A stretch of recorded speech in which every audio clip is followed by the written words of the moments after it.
আরে কি করছো? এই নাও, এই টাকাটা রাখো, তোমাদের ক্ষুধা পেলে তোমরা কিছু খেও। কেন আম্মু, তুমি কোথায় যাবে? কাজের জন্য একটু অনেক দূরে যাব, আসতে দেরি হবে। ঠিক আছে, এখন গেলাম। ঠিক আছে আম্মু, আম্মু সাবধানে যেও। আরে আপু, লিখতে লিখতে আমার হাত ব্যথা করছে, আমি আর লিখতে পারবো না। আরে কি বলছিস? তুই যদি বাসার লেখা কমপ্লিট করে না নিয়ে যাস তাহলে তো তোকে টিচার মারবে। ঠিক আছে আপু, আমি লিখে নিচ্ছি তাহলে। এই তো আমার ভালো ভাইয়া, লেখাগুলো তাড়াতাড়ি লিখে নে, তারপরে আমরা ঘুরতে যাবো নে। আরে আপু, এই তো আমার লেখা শেষ হয়ে গেছে, এখন আমার ক্ষুধাও লেগেছে। ঠিক আছে চল তাহলে আমরা দোকানে যাই। ঠিক আছে আপু, তাড়াতাড়ি চলো। আরে এই নে, ক্যাপটা পরে নে। আরে আপু, এই কেকটা তো অনেক মজা। হ্যাঁ, আমার কেকটা অনেক মজা। চল এখন আমরা বাজারে যাই। এই তো এখান থেকে আমরা মুরগির মাংস নিয়ে নেই। চল এখন আমরা বাসায় যাই। আরে এই তো এখান থেকে চাবিটা নিয়ে ঘরে যাই। ভাইয়া তুই এখন রেস্ট কর, আমি গিয়ে রান্না করি। ঠিক আছে আপু, এই তো এখানে বসে আমি রেস্ট করি, আর আমি ভালো করে মাংসগুলোকে কেটে ভালো করে রান্না করে নেই। আরে মুরগি, আয় আয় আয়, তোদের খাবার দিব।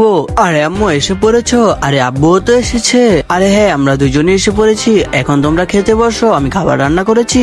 এখন বলো খাবারটা কেমন হয়েছে? আরে খাবারটা তো অনেক মজা হয়েছে। আর তোমাদের কাছে ভিডিওটি ভালো লাগলে লাইক করে চ্যানেলটি সাবস্ক্রাইব করো। আর তোমার ফোনে কত % চার্জ আছে তা কমেন্টে লিখো।